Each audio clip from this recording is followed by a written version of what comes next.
श्री राधा कृष्णाय नमो नमः। सर्वप्रथम मैं भगवान श्री राधा गोविंद के चरण कमलों की वंदना करता हूँ। आप सभी भक्तजनों को भी सादर नमस्कार करता हूँ। श्री भक्तमाल नामक ग्रंथ से आज हम महान संत और वृंदावन के 6 गोस्वामियों में से एक श्री रघुनाथ गोस्वामी जी के श्री कृष्ण भक्ति जीवन चरित्र कथा का श्रवण करने वाले हैं, जो इस ग्रंथ में इस प्रकार से वर्णित है। श्री रघुनाथ गोस्वामी जी श्री गरुड़ जी की तरह श्री जगन्नाथ भगवान के सम्मुख सिंहपौर पर खड़े रहते थे। यह बात सर्व प्रसिद्ध है कि इन्हें ठंडक लगने पर श्री जगन्नाथ भगवान ने अपनी रजाई उड़ाई थी। अतिसार के कारण बारंबार दस्त का वेग लगने पर स्वयं भगवान ने सेवक का सा कृत किया तथा अपने शिखर कमल से इनके शरीर एवं वस्त्र आदि को धोया, सेवा शुश्रूषा की। इनका श्री जगन्नाथ भगवान के श्री चरण कमलों में परम अनुराग था। ये निरंतर भगवान की सेवा में लगे रहते थे। ये वैष्णव धर्म को सर्वश्रेष्ठ धर्म मानते थे अथवा भगवत धर्म करने वालों में प्रधान थे। सर्वदा सुप्रसन्न मन रहता था। श्री नीलाचल धाम में निवास करते थे। उत्कल प्रांत में उड़ीसा नगर के रहने वाले सब लोग इन्हें श्री गरुड़ जी कहा करते थे। बंगाल के 30 बीघा के पास पहले एक सप्तग्राम नामक महासमृद्धिशाली प्रसिद्ध नगर था। इस नगर में हिरण्यदास और गोवर्धन दास ये 2 प्रसिद्ध धनी महाजन रहते थे। दोनों भाई भाई ही थे। ये लोग गौड़ के तत्कालीन अधिपति सैयद हुसैन शाह का ठेके पर लगान वसूल किया करते थे और ऐसा करने में 12 लाख रुपया सरकारी लगान भर देने के बाद 8 लाख रुपया इनके पास बच जाता था। 8 लाख वार्षिक आय कम नहीं होती, और वह भी उन दिनों। खैर, कहने का मतलब यह है कि ऐसे संपन्न घर में रघुनाथ दास जी का जन्म हुआ था। हिरण्यदास संतानहीन थे और गोवर्धन दास के भी रघुनाथ दास को छोड़कर और कोई संतान ना थी। इस तरह दोनों भाइयों की आशा के स्थल एकमात्र यही थे। बड़े लाड़ दुलार के साथ बालक रघुनाथ दास का लालन पालन हुआ। अच्छे से अच्छे विद्वान पढ़ाने के लिए रखे गए। बालक रघुनाथ ने बड़े चाव से संस्कृत पढ़ना आरंभ कर दिया और थोड़े ही समय में उसने संस्कृत में पूर्ण अभिज्ञता प्राप्त कर ली। यही नहीं, भाषा की शिक्षा के साथ साथ रघुनाथ को उस संजीवनी बूटी का भी स्वाद मिल गया जिसके संयोग से विद्या वास्तविक विद्या बनती है। वह संजीवनी बूटी है भगवान की भक्ति। बात यह हुई कि अपने जिन कुल पुरोहित श्री बलराम आचार्य के यहाँ बालक रघुनाथ विद्याभ्यास के लिए जाया करते थे, उनके यहाँ उन दिनों श्री चैतन्य महाप्रभु के परम प्रिय शिष्य श्री हरिदास जी रहा करते थे। उनके सत्संग से हरि भक्ति की एक पतली सी धार उसके हृदय में बह निकली।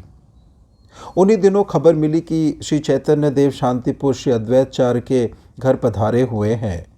जो ही यह समाचार मिला त्यों ही आसपास के भक्तों के दिल खिल उठे।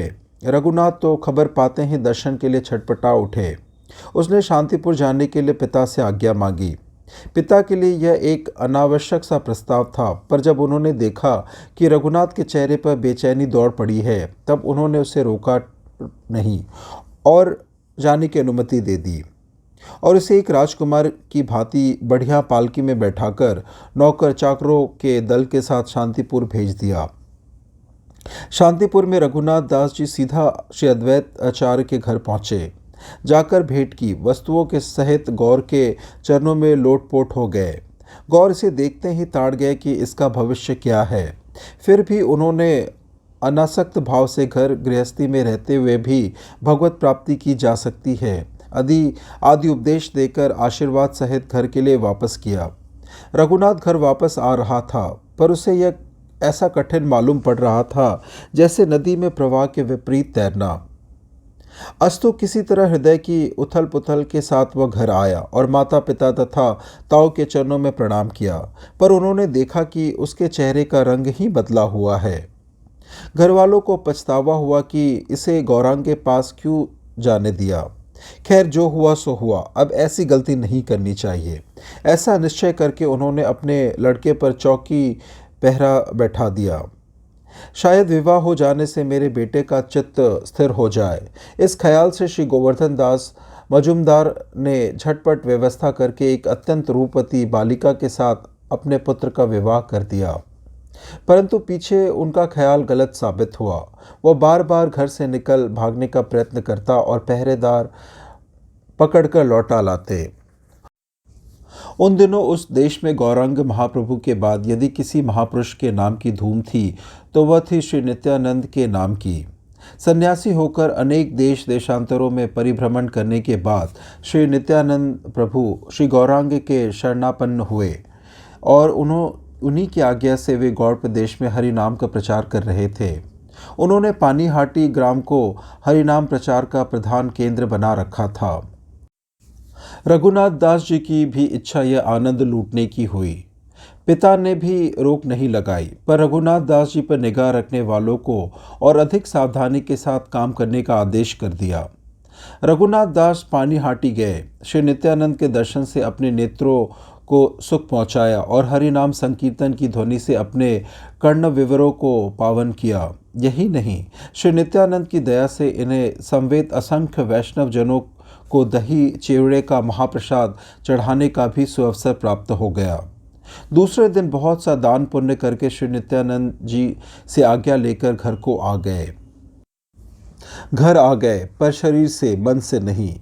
इस कीर्तन समारोह में सम्मिलित होकर तो अब वे बिल्कुल ही बेकाबू हो गए। इधर उन्होंने यह भी सुन रखा था कि गौड़ देश के सैकड़ों भक्त चातुर्मास भर श्री चैतन्य चरणों में निवास करने को नीलाचल जा रहे हैं।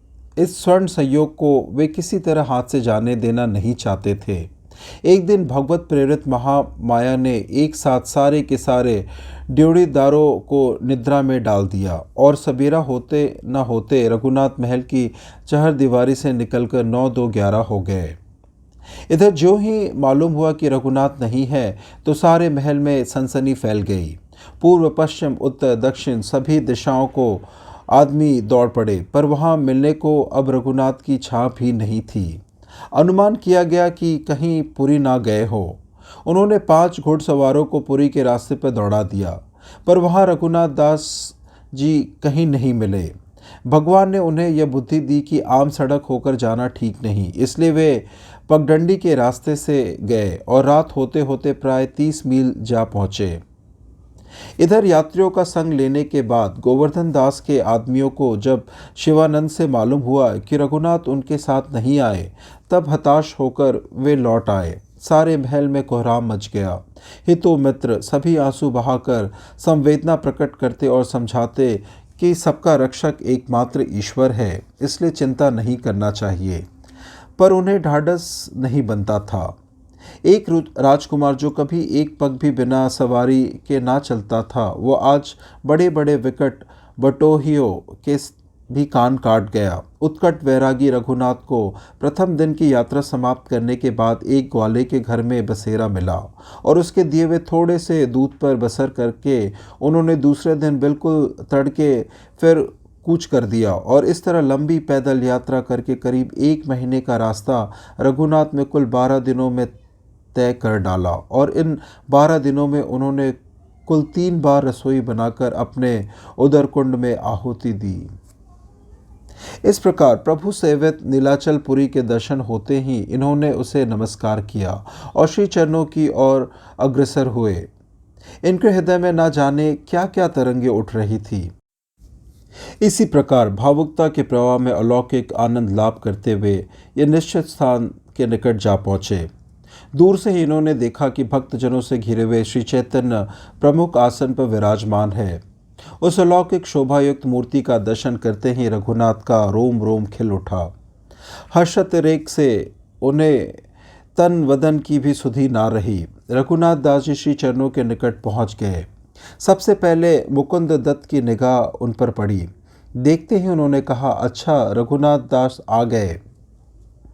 तुरंत ही गौर का ध्यान गया। वे प्रसन्नता से खिल उठे। अच्छा वत्स रघुनाथ आ गए कहकर उनका स्वागत किया और उनके प्रणाम करने के बाद झट से अत्यंत प्रेम पूर्वक उन्हें उठाकर गले लगाया। पास बैठाकर उनके सिर पर हाथ फेरना शुरू किया।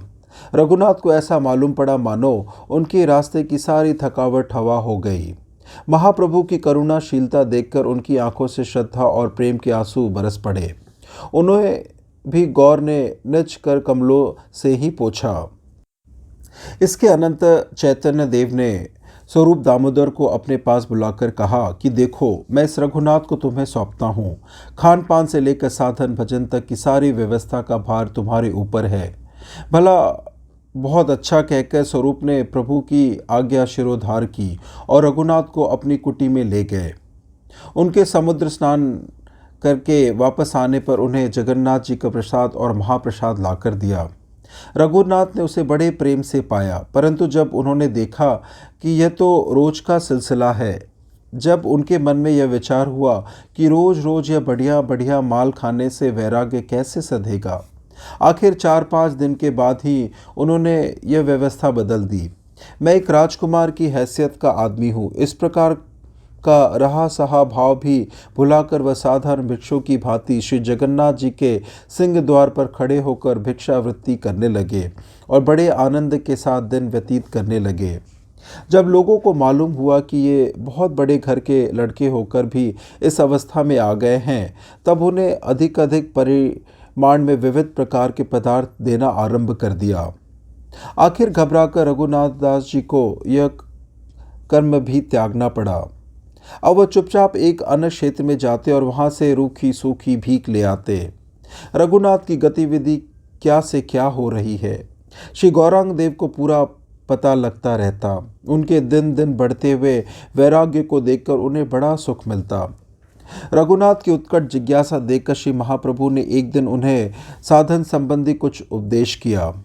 कहा कि मैं तुम्हें सब शास्त्रों का सार यह बतलाता हूँ, श्री कृष्ण के नाम का स्मरण और कीर्तन ही संसार में कल्याण प्राप्ति के सर्वश्रेष्ठ साधन है।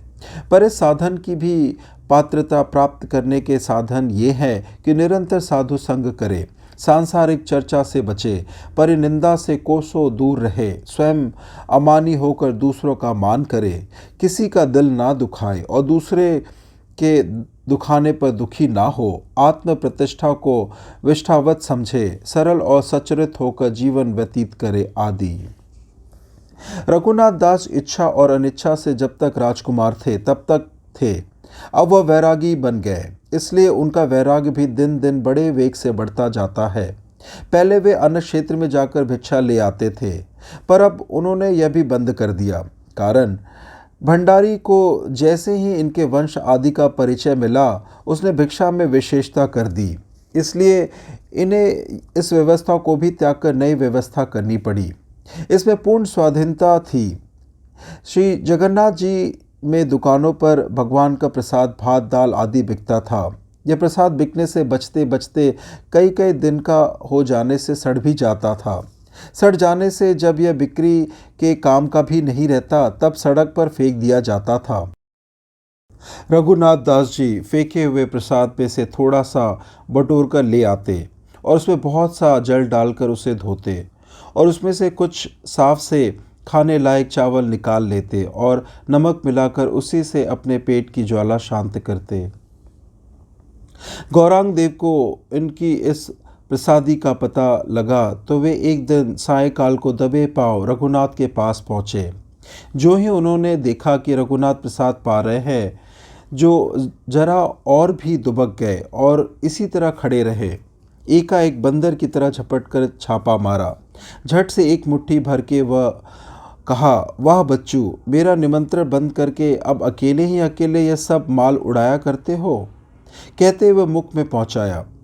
ध्यान जाते ही, वाह प्रभु, ये क्या कर रहे हो, इस पाप से मेरा निस्तार कैसे होगा, कहकर झट से रघुनाथ ने दोनों हाथों से पतली उठा ली, जिससे महाप्रभु ने पुनः ऐसा न कर सके।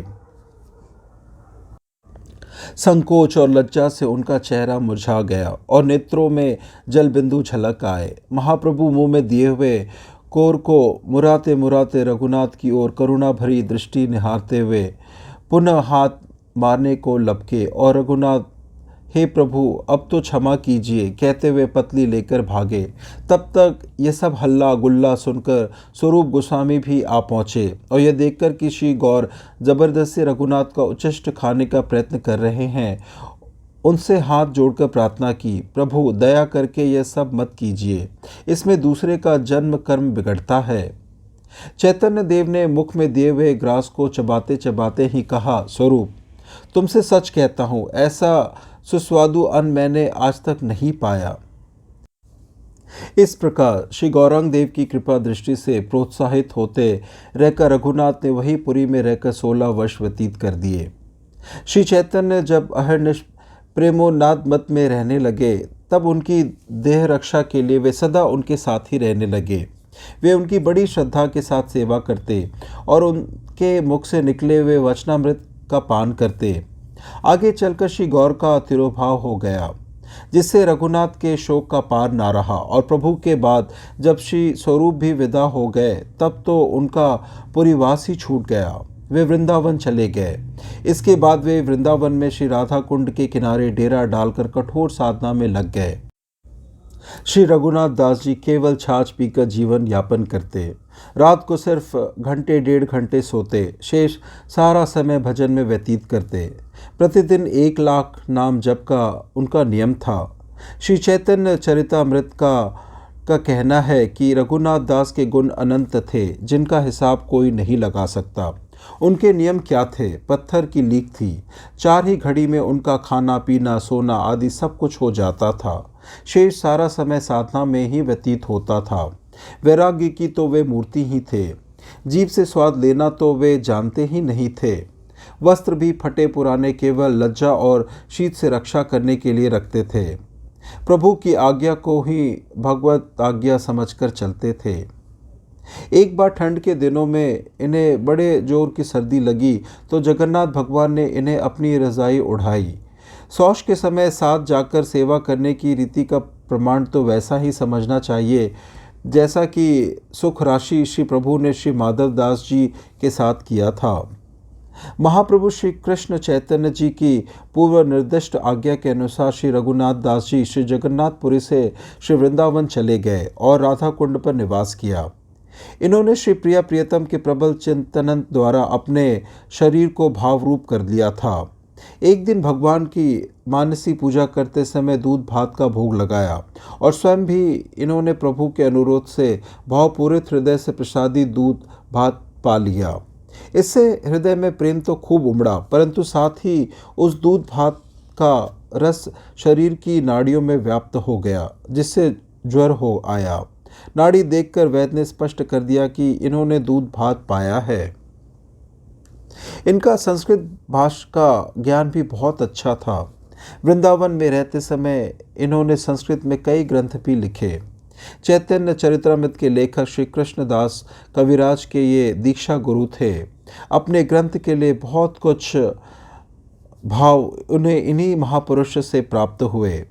85 वर्ष तक पूर्ण वैराग्य में जीवन बिताकर भगत भजन करते हुए अंत में आप श्री भगवान चरणों में जा विरजे।